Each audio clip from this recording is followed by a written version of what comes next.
Bonjour à tous et bienvenue sur la chaîne techno.com et bienvenue dans ce JTech. Le JTech, c'est chaque semaine toute l'actualité des nouvelles techno. Bonjour, et cette semaine, eh bien l'actu, c'est tout d'abord aux États-Unis la sortie d'une nouvelle tablette. De quoi s'agit-il déjà, François? Alors, tout l'indice qu'on peut vous donner, qui est quand même assez maigre, c'est que ça commence par un I. Ah oui, ça finit par un 2. Voilà la réponse tout à l'heure. Et puis, image étonnante tout à l'heure dans ce JTech, la Google Car, cette voiture qui se conduit toute seule. Google encore avec Android qui bat des records et la sortie en France du Nexus S, le nouveau smartphone de Google. Soyez les bienvenus, c'est parti pour le JTech.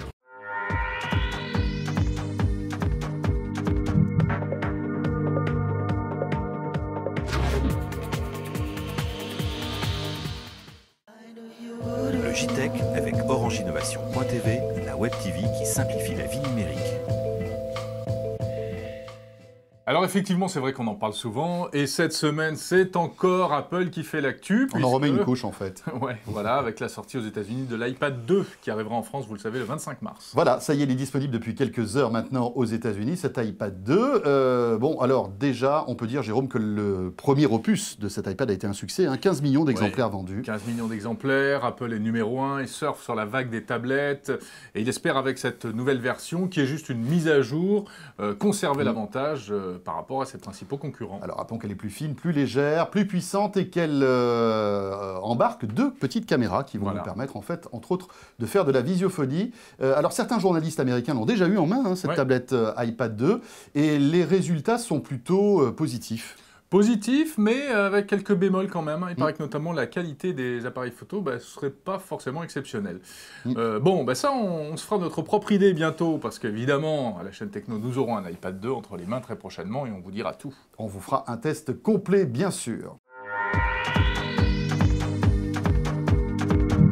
Et nous restons aux États-Unis pour poursuivre ce JTech. Nous allons à Long Beach plus précisément. C'est à côté de Los Angeles où s'est déroulée il y a quelques jours la conférence TED qui réunit, on va dire, Jérôme, les principaux décideurs dans le monde des nouvelles technologies. Au fait, ça veut dire quoi TED, toi qui sais tout? Eh bien, ça veut dire Technology, Entertainment and Design. Donc, c'est large. Tout un programme. Oui, absolument. Alors, des personnalités qui interviennent au cours de ces quelques jours de conférence. Oui, conférence ultra VIP. Ah hein. oui, c'est... montrer patte blanche pour pouvoir y participer. Les participants sont triés sur le volet. Alors, des innovations, hein, des tas de choses.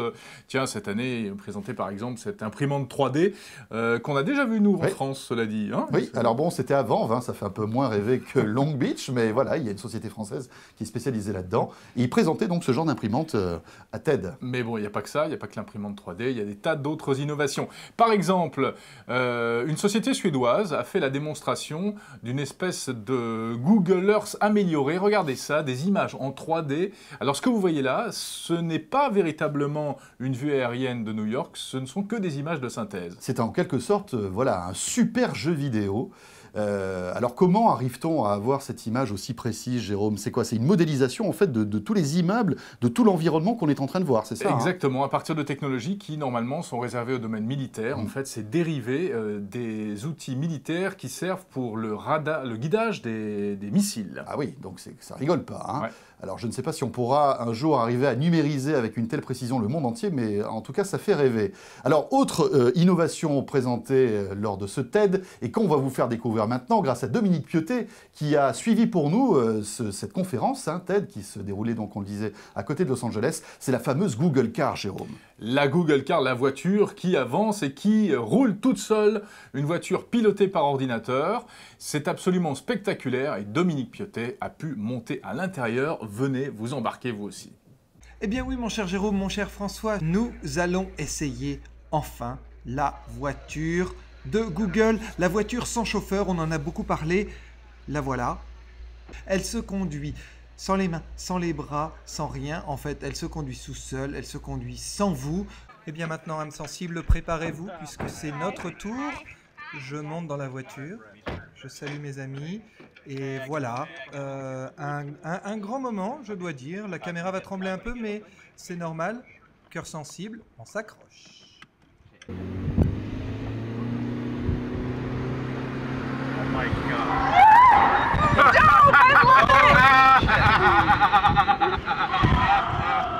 Oh dear Lord. Oh my God, this is so fucking awesome.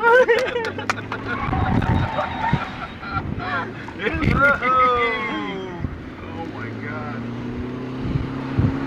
incroyable, hein, ces images de Google Car qui roulent. Alors, si vous avez bien regardé le petit panneau, à pratiquement 100 km/h, hein, 62 miles, ça fait à peu près 100 km/h. Impressionnant. Et puis tu as vu cette précision dans les mouvements, c'est incroyable. C'est vraiment hallucinant. D'ailleurs, dès maintenant, sur la chaîne techno.com, vous avez le reportage dans son intégralité réalisé par Dominique Piotet dans cette Google Car. Alors, la conférence TED se tenait, c'est amusant, en même temps que la keynote de Steve Jobs consacrée à l'iPad 2. Vous savez, on en a parlé la semaine dernière. La surprise de cette keynote, c'était précisément la présence de Steve Jobs. Et à ce sujet, eh bien, Dominique, qui a assisté à la conférence de TED, a une anecdote.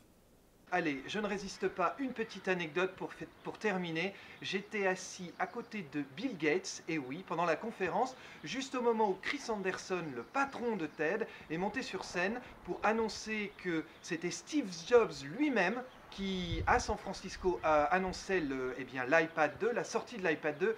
Eh bien, Bill Gates, à côté de moi, m'a dit « Ah, je suis vraiment content qu'il aille bien ». TED, c'est aussi ce genre de petits moments qu'on avait envie de partager avec vous. Merci Dominique pour ces images, et puis on vous retrouve très vite pour que vous puissiez nous raconter des nouvelles fraîches depuis la Silicon Valley. Merci d'être toujours avec nous, c'est le JTech, l'actualité des nouvelles techno, et quelques chiffres maintenant, Jérôme. 1 million. 1 million, c'est le nombre d'abonnés payants au service de musique en ligne Spotify. Alors vous connaissez peut-être ce service de musique en streaming qui a un catalogue de plus de 12 millions et demi de titres, c'est énorme. C'est en fait le service musical aujourd'hui qui a le catalogue le plus étendu, loin devant ses concurrents comme Deezer ou Rhapsody aux États-Unis. Alors il y a une partie gratuite, bien sûr. Puis il y a une partie payante. Voilà, c'est-à-dire que pour 10 €, vous avez accès en fait à un catalogue musical, même sur votre smartphone en 3G ou en Wi-Fi, et c'est très pratique. Et quand on paye, on n'a plus de publicité.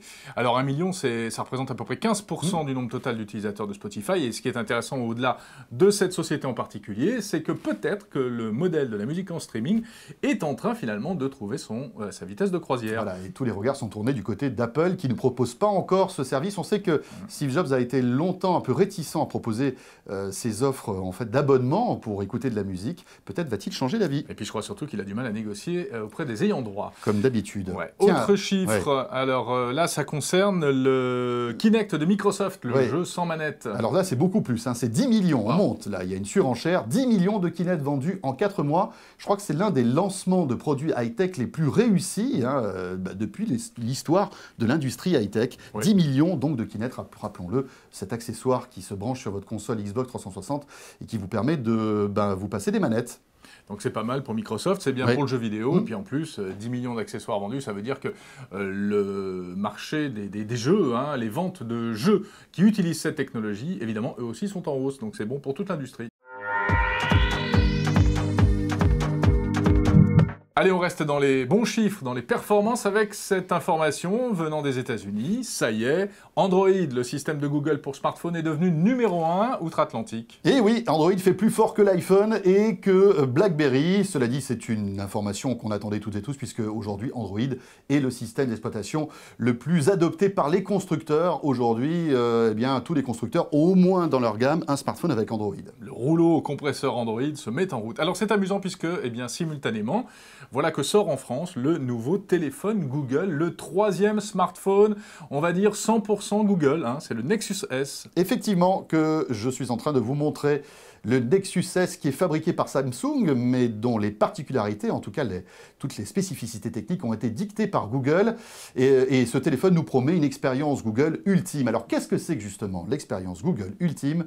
Voici les explications de l'une des responsables de Google France. La spécificité, je dirais, c'est vraiment un téléphone qui est facile d'usage et pour tout le monde.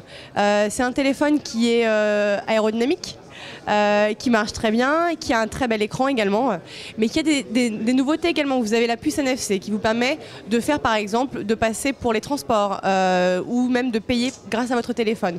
Et puis surtout une application qui va arriver à terme, mais un usage qui est très pratique, c'est la vidéoconférence qui vous est possible grâce à cette nouvelle version. Alors la spécificité aussi de ce téléphone, c'est qu'il est mis à jour régulièrement, peut-être même plus régulièrement que les autres téléphones avec un système Android. Pourquoi? C'est vraiment le pur Android, c'est ça? Alors effectivement, les téléphones Google ont cette facilité de mise à jour. puisque vous avez directement la couche logicielle mise en ligne par Google et par le fabricant. Et donc, vous pouvez en Wi-Fi vous mettre à jour dès qu'une nouvelle mise à jour est disponible, à condition que vous ayez l'équipement technologique. Aujourd'hui, par exemple, le J1, qui a été lancé en 2008 et qui est quasiment une pièce de musée, a pu passer en 2.2, puisqu'il avait les spécificités techniques possibles. Mais pour le 2.3, malheureusement, il n'a pas tout ce qu'il lui faut. Voilà, Android, le Nexus S, à découvrir évidemment en détail très bientôt sur la chaîne Techno. Allez, en guise de dessert, pour terminer ce JTech, quelques petites news insolites et techno, Jérôme. Et on commence par ce clavier d'ordinateur, pas comme les autres, regardez ça, il a des tas de touches supplémentaires, 19 touches en plus des touches habituelles du clavier. Pourquoi? Parce que c'est le premier clavier dédié à Facebook. Comme si on n'en avait pas assez, en fait, hein, de touches déjà sur un clavier. Là, vous en avez 19 en plus. Voilà, des raccourcis pour accéder directement à votre messagerie Facebook, comment envoyer une image, les réglages, les paramétrages de confidentialité, etc. etc. D'accord, donc c'est un bouton POC, en fait. Et oui, ça. exactement. Ça coûte une $30, c'est en vente sur Internet. Voilà, après donc les téléphones spécial Facebook, les claviers Facebook arrivent. Et oui, c'est vrai, parce qu'ils vont arriver bientôt, les téléphones Facebook. Tiens, on vous présente notre nouvel ami. Regardez ce monsieur. Il a l'air sympathique. Il a une tête sympathique. Oui. Hein, oui, on essaiera de l'inviter en direct bientôt dans le JTech. Sauf que ça risque d'être un peu difficile parce qu'en fait, ce personnage que vous regardez, eh bien, c'est un robot. Oui, et c'est impressionnant de voir à quel point ce robot ressemble à un être humain. Et là, il n'y a pas de trucage vidéo, c'est-à-dire que cet être est fait de plastique et d'électronique. Exactement. On a véritablement l'impression de voir un vrai visage humain. Hein. Impressionnant. Encore une étape de franchie, en fait. Hein. Oui, c'est ça. Donc, c'est l'avatar, en quelque sorte, le double d'un universitaire. Et quant au robot lui-même, il a été conçu par un chercheur japonais. Bon, il a encore des gestes un peu saccadés. Hein. Il n'a pas l'air très très à l'aise. Mais bon, c'était pour souligner en quelque sorte la prouesse technologique, hein, le fait d'arriver comme ça à faire un robot si ressemblant à un être humain. Et on va terminer par un bug, Jérôme. Un bug signé Google. Un bug, mais qui donne lieu, regardez cela, à de véritables œuvres d'art. On ne peut pas appeler ça autrement.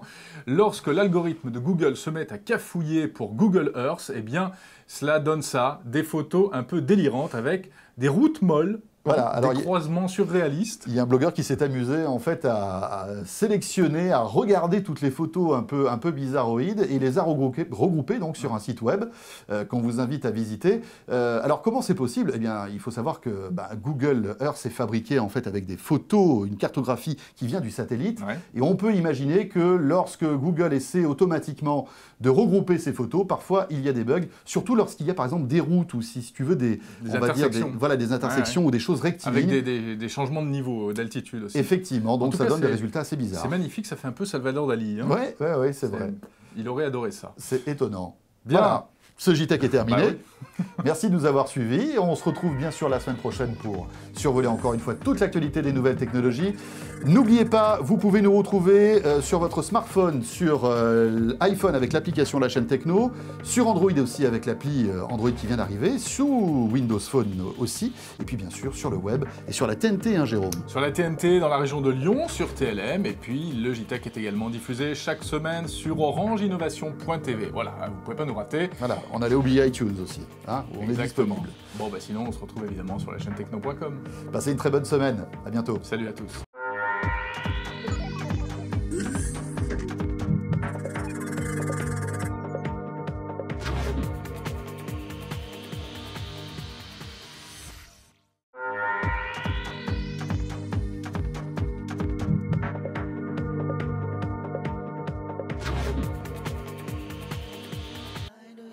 Le JTech avec orangeinnovation.tv, la web TV qui simplifie la vie numérique.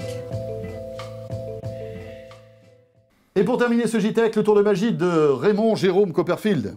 Oui. C'est très joli, Raymond Jérôme, comme prénom composé. C'est très léger. Alors en fait, comme vous êtes des millions à avoir apprécié le tour de la semaine dernière, vous savez, avec les cartes, là. Gérard Majax, d'ailleurs, regarde maintenant le JTech chaque semaine. Je peux vous le dire, c'est une information exclusive. Gérard, si tu nous suis. Garcimore, peut-être, de là-haut aussi. Bon, je peux en placer une? Pardon. Malgré tout, il y avait quelques remarques, tu as Oui. pu lire, François, sur C'est la chaîne vrai, c'est techno.com. vrai. On te soupçonnait, et ça, je trouvais ça mesquin quand même, On me soupçonnait de triche. de triche. Et ça, mon honneur de magicien de a été magicien. heurté, je tiens à vous le dire. Effectivement. Donc, tu vas recommencer le tour Donc la je vais semaine refaire le dernière. même tour, mais j'aimerais que tu montres à tout le monde que ces cartes ne sont pas truquées. Alors, regardez-les, ce sont des vraies cartes, les amis. Des vraies Ouais, cartes. ouais. Attendez, il n'y a rien marqué dessus, il n'y a pas de comment dirais-je, de petites marques ou quoi Non. que ce soit. Ce sont des vraies cartes. Tu peux les retourner. Voilà, regardez, hop. Donc, Ok. on va les poser comme ça. Donc, Maintenant, tu les as bien mélangés, c'est bien. C'est fait exprès. Voilà. On va les installer, Ouais, exactement. voilà, comme ça. Très bien. Alors, est-ce voilà. qu'on les voit là? On les voit bien? Très bien. Et donc là, moi, je me retourne, n'est-ce pas? Si vous vous endormez, c'est dommage parce que c'est maintenant que tout se passe bien. Regarde, Alors. donc Jérôme s'est retourné. Moi, ce que je vais faire, c'est que je vais retourner, non pas Jérôme parce qu'il est un peu lourd, mais une carte. Donc, je retourne laquelle? On retourne celle-là? Allez, on retourne celle-là. Donc, je la retourne comme ceci. C'est bon? Et Jérôme, en théorie, va la découvrir. Retourne-toi. Alors, Voilà. donc là, je fais appel à tout mon fluide, Oui. n'est-ce pas? Ah, je dirais que c'est celle-là. Voilà. Comment fait-il? Ça marche à tous les coups. Eh oui. Hmm. Si vous On avez peut la vous le faire réponse... 100 fois, comme ça. Oui. Oui, si ça fait 3 heures à perdre. Si vous avez la réponse, www.lachaînetechno.com et vous nous dites. Allez, à la semaine prochaine.